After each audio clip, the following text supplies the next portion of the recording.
ਆਪਣੀ ਮਾਂ ਤੇ ਭੈਣਾਂ ਦਾ ਸਹਾਰਾ ਸੀ। ਅੱਜ ਮੈਨੂੰ ਬੇਵਾ ਕਰ ਗਿਆ ਏ। ਸ਼ਾਦੀ ਸੀ, ਅੱਜ ਦੇ ਦਿਨ ਨੂੰ ਮੇਰੇ ਬੇਟੇ ਦੀ ਸ਼ਾਦੀ ਸੀ। ਮੇਰਾ ਤੇ ਹੋਰ ਸਹਾਰਾ ਹੀ ਕੋਈ ਨਹੀਂ। ਅੱਗੇ ਵੇਖਿਆ ਤੇ ਮੇਰੇ ਬੇਟੇ ਨੂੰ ਛੰਨੀ ਕਰ ਗਏ ਜ਼ਾਲਮ ਛੰਨੀ ਕਰ ਗਏ। ਉਸਨੇ ਝੂਠਾ ਫੜਿਆ, ਝੂਠਾ ਫੜ ਕੇ पर्चे पा ਦਿੱਤੇ। ਅਸੀਂ ਜ਼ਮਾनतां करवा ਲਈਆਂ बेटे।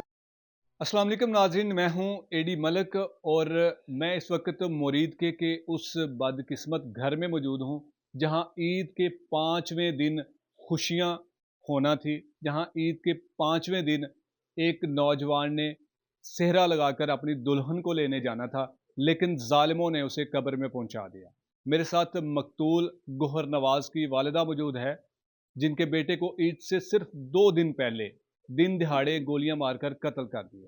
आइए इनसे बात करते हैं कि वो जालिमीन कौन थे, वो दुश्मन कौन थे जिन्होंने हंसते बसते घर को उजाड़ दिया। माँ जी, मुझे बताइएगा कि कौन लोग सी, क्यों ਤੁਹਾਡੇ बेटे ਨੂੰ कत्ल किया है? बेटा सानू नहीं पता कौन लोग सन, सानू कोई पता नहीं। मेरे बेटा तो इस तरह का है ही नहीं सी। मेरा बेटा तो हीरो सी, हीरो। बस मेरे बेटे का ਉਹਦਾ ਚਿਹਰਾ ਹੀ ਨਹੀਂ ਵੇਖਣਾ ਹੋਇਆ। ਤੁਹਾਡੀ ਕਿਸੇ ਨਾਲ ਕੋਈ ਦੁਸ਼ਮਣੀ ਸੀ? ਕੋਈ ਦੁਸ਼ਮਣੀ ਨਹੀਂ, ਅਸੀਂ ਤਾਂ ਕਿਸੇ ਨੂੰ ਜਾਣਦੇ ਵੀ ਨਹੀਂ। ਅਸੀਂ ਤੇ ਬਹੁਤ ਗਰੀਬ ਲੋਕ ਆ। 14 ਸਾਲ ਤੋਂ ਮੈਂ ਬੇਵਾ ਸਾਂ। ਛੋਟਾ ਜਿਹਾ ਸੀ, ਭੈਣਾਂ ਨੇ ਮਿਹਨਤ ਕਰ ਕਰਕੇ ਪਾਲਿਆ ਭਰਾ ਨੂੰ। ਫਿਰ ਮਿਸਤਰੀਆਂ ਦਾ ਕੰਮ ਸਿੱਖਿਆ, ਮਿਸਤਰੀਆਂ ਦਾ ਕੰਮ ਕਰਦਾ ਸੀ। ਆਪਣੀ ਮਾਂ ਤੇ ਭੈਣਾਂ ਦਾ ਸਹਾਰਾ ਸੀ। ਅੱਜ ਮੈਨੂੰ ਬੇਵਾ ਕਰ ਗਿਆ ਏ। ਜ਼ਾਲਮਾਂ ਨੇ ਮੈਨੂੰ ਅੱਜ ਬੇਵਾ ਕਰ ਦਿੱਤਾ। ਤੁਹਾਨੂੰ ਕਿਸ ਤਰ੍ਹਾਂ ਪਤਾ ਚੱਲਿਆ ਸੀ ਕਿ ਤੁਹਾਡੇ ਪੁੱਤਰ ਨੂੰ ਕਤਲ ਕਰ ਦਿੱਤਾ ਹੈ ਤੇ ਕੌਣ ਲੋਕ ਨੇ ਜਿਨ੍ਹਾਂ ਨੇ ਕਤਲ ਕੀਤਾ ਹੈ? ਅਸੀਂ ਉਹਨੂੰ ਫੋਨ ਕਰ ਰਹੇ ਹਾਂ, ਆਇਆ ਨਹੀਂ। ਤੁਹਾਨੂੰ ਪਤਾ ਮਾਵਾਂ ਦੇ ਦਿਲ ਕਿੰਨੇ ਥੋੜੇ ਹੁੰਦੇ ਨੇ। ਮੈਂ ਆਪਣੀ ਬੇਟੇ ਨੂੰ ਕਿਹਾ ਭਾਈ ਤੇਰਾ ਆਇਆ ਨਹੀਂ। ਬੇਟੀ ਮੇਰੀ ਫੋਨ ਕਰ ਰਹੀ ਹੈ, ਨਹੀਂ ਚੁੱਕ ਰਿਹਾ। ਬੇਟੀ ਮੇਰੀ ਕਰ ਰਹੀ, ਨਹੀਂ ਚੁੱਕ ਰਿਹਾ। ਫਿਰ ਭਾਈ ਉਹਦਾ ਕਰਨ ਲੱਗ ਪਿਆ, ਨਹੀਂ ਚੁੱਕਿਆ। ਪੁਲਿਸ ਵਾਲੇ ਨੇ ਫੋਨ ਚੁੱਕਿਆ ਹੈ। ਉਹਨੇ ਕਿਹਾ ਜਿਸ ਬੰਦੇ ਦਾ ਫੋਨ ਇਹਨੂੰ ਗੋਲੀਆਂ ਵੱਜ ਕੇ ਨੇ। ਮੇਰੇ ਛੋਟੇ ਬੇਟੇ ਨੇ ਕਿਹਾ ਗੌਰ ਨਵਾਜ਼ ਭਾਈ ਨੇ ਨਹੀਂ ਵੇਖਿਆ, ਦੱਸ ਗਿਆ। ਮੈਂ ਮਗਰ ਨੱਸ ਗਈਆਂ ਕਿਸੇ ਨਾਲ ਲੜਕੇ ਨਾਲ।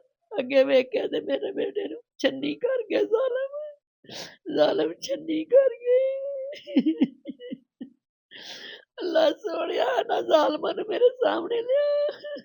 ਮਾਂ ਜੀ, ਤੁਹਾਡਾ ਬੇਟਾ ਮਿਹਨਤ ਕਰਦਾ ਸੀ, ਮਿਸਤਰੀਆਂ ਦਾ ਕੰਮ ਕਰਦਾ ਸੀ, ਫਿਰ ਉਹ ਕੌਣ ਐਸੇ ਦੁਸ਼ਮਣ ਉਹਨੇ ਪੈਦਾ ਕਰ ਲਏ ਸੀ ਕਿ ਉਹਨੂੰ ਦਿਨ ਦਿਹਾੜੇ ਮਾਰ ਦਿੱਤਾ ਜੀ? बेटा कोई नहीं सी होंदे दुश्मन आपे बन गए। पुलिस ने झूठा फड़िया, झूठा फड़ के पर्चे पा दिते। असीं जमानतां करवा लईयां बेटे दीयां।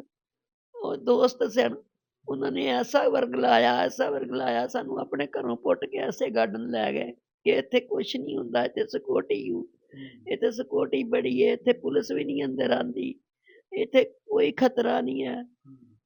ते बस रात ਕੌਣ ਲੋਕ ਸੀ ਜਿਹੜੇ ਤੁਹਾਨੂੰ ਇੱਥੋਂ ਐਸੇ ਗਾਰਡਨ ਲੈ ਕੇ ਗਏ? अली शेख ते मोहसन शेख ਉਹ ਲੈ ਕੇ ਗਏ ਸਨ। ਰਾਤ ਦੇ 8-10 ਦਿਨ ਉਹਦੇ ਨਾਲ ਹੀ ਰਹੇ ਨੇ, ਸੌਂਦਿਆਂ ਬਹਿੰਦਿਆਂ ਉੱਠਦਿਆਂ। ਤੁਸੀਂ FIR ਦੇ ਵਿੱਚ ਇਹਨਾਂ ਦੋਵਾਂ ਦਾ ਹੀ ਜ਼ਿਕਰ ਕੀਤਾ ਹੈ ਕਿ ਇਹਨਾਂ ਨੇ ਹੀ ਕਤਲ ਕਰਵਾਇਆ ਹੈ, ਤੇ ਉਹ ਕਿਉਂ ਫਿਰ ਕਤਲ ਕਰਵਾ ਸਕਦੇ ਨੇ ਜਿਹੜੇ ਤੁਹਾਡੇ ਉਹ ਐਡੇ ਮੁਹਾਫਿਜ਼ ਸੀ? ਉਹਨਾਂ ਪੈਸਾ ਲਿਆ, ਉਹਨਾਂ ਸ਼ੂਟਰਾਂ ਕੋਲੋਂ ਕਤਲ ਕਰਵਾਇਆ। ਉਹਨਾਂ ਪੈਸਾ ਲਿਆ, ਮੇਰੇ ਪੁੱਤਰ ਦਾ ਪੈਸਾ ਖਾਦਾ ਨੇ। ਉਹਨਾਂ ਸ਼ੂਟਰਾਂ ਕੋਲੋਂ ਕਤਲ ਕਰਵਾਇਆ। ਉਹ ਜ਼ਾਲਮਾਂ ਨੇ ਮੇਰੇ ਬੱਚੇ ਨੂੰ, ਮਾਸੂਮ ਜਿਹੇ ਨੂੰ ਜ਼ਾਲਮਾਂ ਨੇ ਕਤਲ ਕਰ ਦਿੱਤਾ। ਉਹਦੀ ਸ਼ਾਦੀ ਸੀ, ਅੱਜ ਦੇ ਦਿਨ ਨੂੰ ਮੇਰੇ ਬੇਟੇ ਦੀ ਸ਼ਾਦੀ ਸੀ। ਮੇਰਾ ਤੇ ਹੋਰ ਸਹਾਰਾ ਹੀ ਕੋਈ ਨਹੀਂ। ਵਜ਼ੀਰੇ ਵਾਲੇ ਪੰਜਾਬ ਮਰੀਮ ਨਵਾਜ਼ ਦੇ ਅੱਗੇ ਮੇਰੀ ਮਿੰਨਤੀ ਹੈ, ਮੇਰੇ ਬੱਚੇ ਦਾ ਮੈਨੂੰ ਇਨਸਾਫ ਦਿੱਤਾ ਜਾਏ, ਮੇਰੇ ਬੱਚੇ ਦਾ ਇਨਸਾਫ ਦਿੱਤਾ ਜਾਏ। ਮਾਂ ਜੀ, ਤੁਸੀਂ ਦੱਸਿਆ ਕਿ ਪੁਲਿਸ ਨੇ ਉਹਨੂੰ ਝੂਠੇ ਮੁਕੱਦਮਿਆਂ ਦੇ ਵਿੱਚ ਨਾਮਜ਼ਦ ਕੀਤਾ ਸੀ, ਤੇ ਪੁਲਿਸ ਕਿਉਂ ਕਰ ਸਕਦੀ ਹੈ ਕਿਸੇ ਨੂੰ ਬਿਲਾ ਵਜ੍ਹਾ ਨਾਮਜ਼ਦ? ਬੇਟਾ ਉਹਨੂੰ ਦਰਬਾਰ ਤੋਂ ਫੜਿਆ ਸਨ। ਉਹਨੂੰ ਬੜਾ ਸ਼ੌਕ ਸੀ ਬੀਬੀਆਂ ਪਾਕ ਜਾਣ। ਮੂਮਨ ਸੀ, ਹਰ ਜੁਮੇਰਾਤ ਜਾਂਦਾ ਸੀ ਬੀਬੀਆਂ ਪਾਕ। ਉੱਥੇ ਫੜਿਆ ਨੇ, ਫੜ ਕੇ ਮੁਤਲਕਾ ਥਾਣੇ ਨੂੰ ਦੇ ਦਿੱਤਾ ਨੇ। 24 ਘੰਟੇ ਸਾਡੇ ਮੱਥੇ ਨਹੀਂ ਲਵਾਇਆ। ਅਸੀਂ ਹਾਈ ਕੋਰਟ ਰਿਟ ਕਰਵਾਈ, ਬੈਲਫ ਵਾਲੇ ਆਏ ਨੇ, ਉਦੋਂ ਕੋਈ ਪਰਚਾ ਨਹੀਂ, ਕੋਈ FIR ਨਹੀਂ। ਸਾਡੇ ਕੋਲ ਬੈਲਫ ਦੀ ਰਿਪੋਰਟ ਮੌਜੂਦ ਪਈ ਹੈ। ਇਹਨਾਂ ਫਿਰ ਡਕੈਤੀ ਪਾਈ ਹੈ, ਫਿਰ 302 ਦੇ ਕੇਸ ਪਾਇਆ, ਫਿਰ 24 ਦਾ ਪਾਇਆ, 1313 ਵੀ 65 ਪਾਈ ਹੈ। ਕਿਹੜੇ ਥਾਣੇ ਦੀ ਪੁਲਿਸ ਸੀ ਜਿਹੜਾ ਇੰਨਾ ਕੁਛ ਕਰਦੀ ਰਹੀ ਜੇ? ਇਹ ਸਿਟੀ ਥਾਣੇ ਦੀ, ਮੁਰੀਦ ਕੇ ਸਿਟੀ ਥਾਣੇ ਦੀ? ਮੁਰੀਦ ਕੇ ਸਿਟੀ ਥਾਣੇ ਦੀ।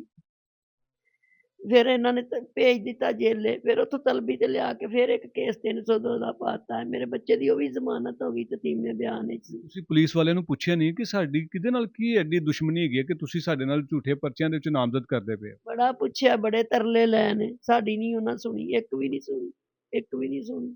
ਕਹਿੰਦੇ ਸੀ ਸ਼ੂਟ ਕਰ ਦੇਣਾ ਇਹਨੂੰ, ਇਹਨੂੰ ਕੌਣ ਕਹਿੰਦਾ ਸੀ? ਇਹ ਵਲੀ ਪਾਸ਼ਾ ਕਹਿੰਦਾ ਸੀ ਤੇਰੇ ਦੋਵੇਂ ਬੀਬੀ ਬੱਚੇ ਮੈਂ ਸ਼ੂਟ ਕਰ ਦੇਣੇ ਨੇ। ਤੁਸੀਂ ਉਹਦੇ ਕੋਲ ਪੁੱਛਿਆ ਨਹੀਂ ਕਿ ਕੀ ਵਜ੍ਹਾ ਹੈ, ਕਿਉਂ ਸ਼ੂਟ ਕਰਨੇ ਨੇ? ਇਹ ਕਸਾਈਆਂ ਦਾ ਬੰਦਾ। ਮੈਂ ਕਿਹਾ ਪੁੱਤਰ ਅਸੀਂ ਤੇ ਕਸਾਈਆਂ ਨੂੰ ਜਾਣਦੇ ਵੀ ਨਹੀਂ, ਅਸੀਂ ਤੇ ਕਸਾਈਆਂ ਨੂੰ ਜਾਣਦੇ ਵੀ ਨਹੀਂ, ਸਾਡਾ ਕੋਈ ਤਲਕ ਨਹੀਂ। ਅਸੀਂ ਮੰਨੋ ਦੇ ਰੇਸ਼ੀਆਂ, ਪਿੱਛੋਂ ਅਸੀਂ ਜੰਗ ਦੇ ਰੇਸ਼ੀਆਂ। ਇੱਥੇ ਪੂਰੇ ਪਿੰਡ ਤੋਂ ਪੁੱਛੋ ਮੇਰੇ ਬੱਚੇ ਦੀ ਕੋਈ ਗੱਲ ਐਸੀ ਵੈਸੀ, ਸਾਡੇ ਘਰੋਂ ਕੱਚੀ ਛੁਰੀ ਨਹੀਂ ਲੱਭਦੀ, ਸਾਡੇ ਕੋਲ ਕੋਈ ਸ਼ੈ ਨਹੀਂ। ਮੇਰੇ ਕੋਲ 2 ਬੇਟੇ ਸਨ, ਇੱਕ ਜ਼ਾਲਮਾਂ ਨੇ ਖੋਹ ਲਿਆ, ਇੱਕ ਜ਼ਾਲਮਾਂ ਨੇ ਖੋਹ ਲਿਆ। ਮੇਰੇ ਰਿਕੁਐਸਟ ਤੇ ਜ਼ੀਰੇ ਵਾਲੇ ਪੰਜਾਬ ਅੱਗੇ, ਆਈਜੀ ਪੰਜਾਬ ਅੱਗੇ ਮੈਨੂੰ ਇਨਸਾਫ ਦਿੱਤਾ ਜਾਏ। ਮੇਰਾ ਸਹਾਰਾ ਖੋਹ ਲਿਆ, ਮੇਰਾ ਸਹਾਰਾ ਮੇਰੀਆਂ ਬੱਚੀਆਂ 4 ਯਤੀਮ ਬੱਚੀਆਂ ਕਰ ਗਿਆ। ਪਿਓ ਦੇ ਨਾਲ ਯਤੀਮ ਨਹੀਂ ਸਨ ਹੋਈਆਂ, ਭਾਈ ਦੇ ਨਾਲ ਯਤੀਮ।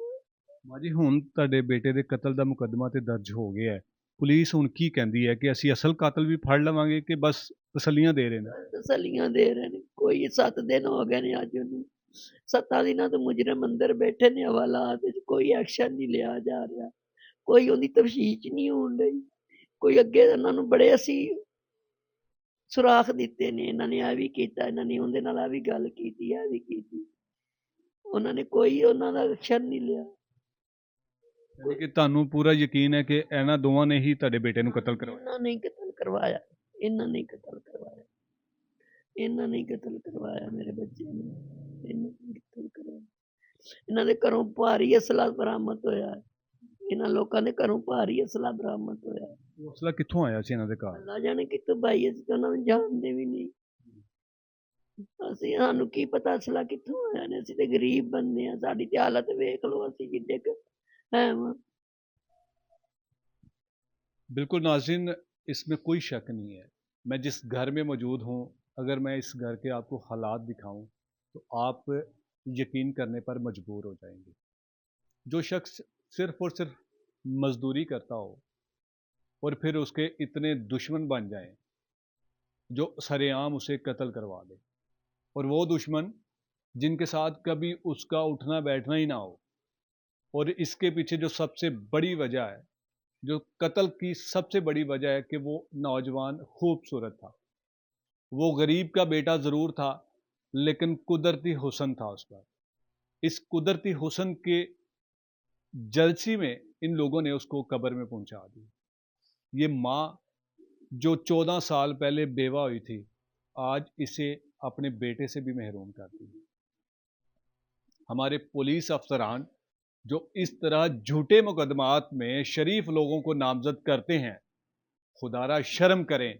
आपके भी बच्चे होंगे, अगर आप मेरिट पर उस नौजवान की तफ्तीश करते तो शायद आज वो अपनी माँ के साथ होता, शायद वो आज अपनी दुल्हन को लेकर आता। लेकिन आप लोगों को क्या लगे, आपको तो सिर्फ रिश्वत से, हरामखोरी से गर्ज है जो आपकी रग रग में रची हुई है। एक दिन आपने भी कब्र में जाना है, आपने भी मुंह दिखाना है। सोचें वो कितना मुंह भयानक होगा जब आप रब के हजूर पेश होंगे।